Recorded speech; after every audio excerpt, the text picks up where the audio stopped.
Now, of course, Parfums de Marly is one of the biggest niche brands and niche houses in the industry. They have such a large collection at this point. They've been around for a long time. So in today's video, I'm going to be going over my top 10 current favorite Parfums de Marly fragrances. I'm excited to share this list with you very soon, so make sure to stay tuned.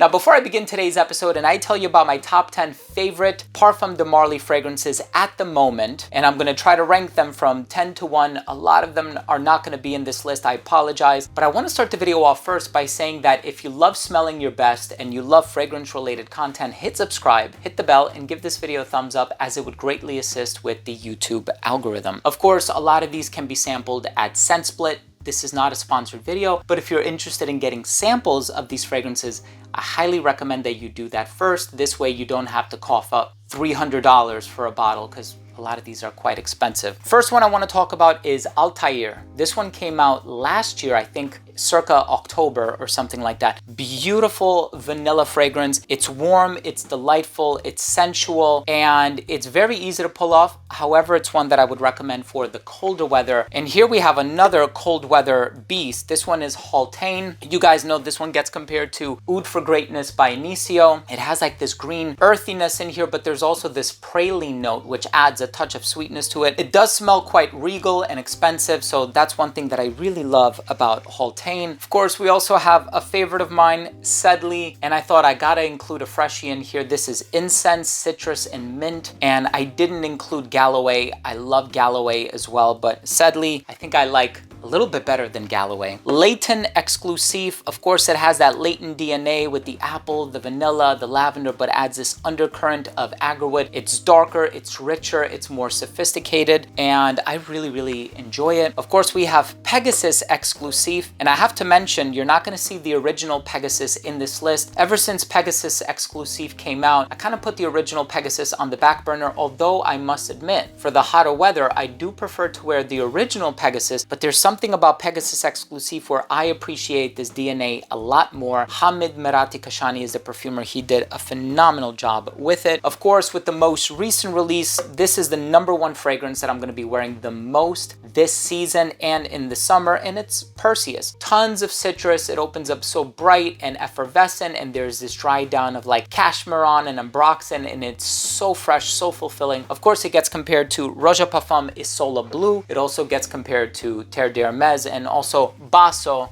by Sospiro. The next fragrance is Percival. If you're looking for bright lavender, ice flower, it's fresh, it's super mass appealing, has probably the highest compliment factor right behind the original Layton, or it actually might be #1 in terms of compliment factor. You have to try Percival, can't go wrong with that. Of course, we also have Herod.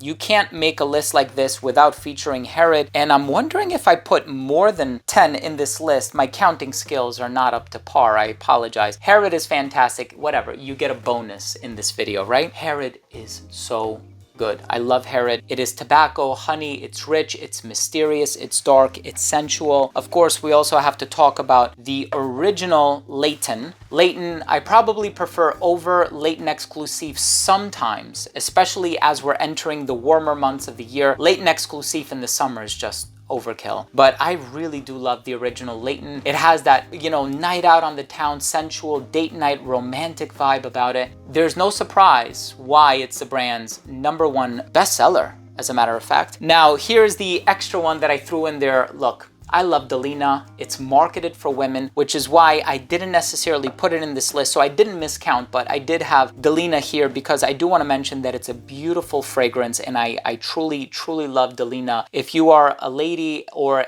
anybody who prefers these types of fragrances, the lychee, the rose, the peony, it's sensual. This is actually Marly's bestseller, Delina. But of course, you guys know me. If you've been watching my channel for any length of time, you know my #1, Carlile.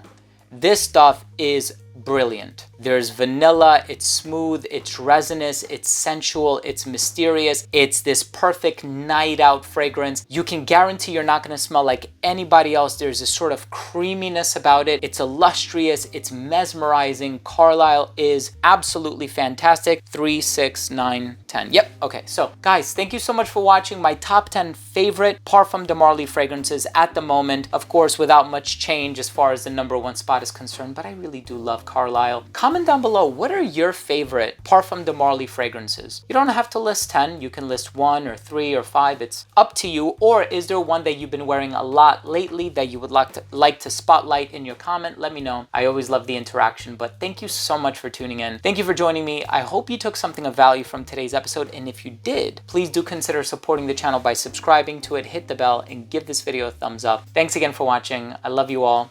We'll see you tomorrow with a new episode. Bye.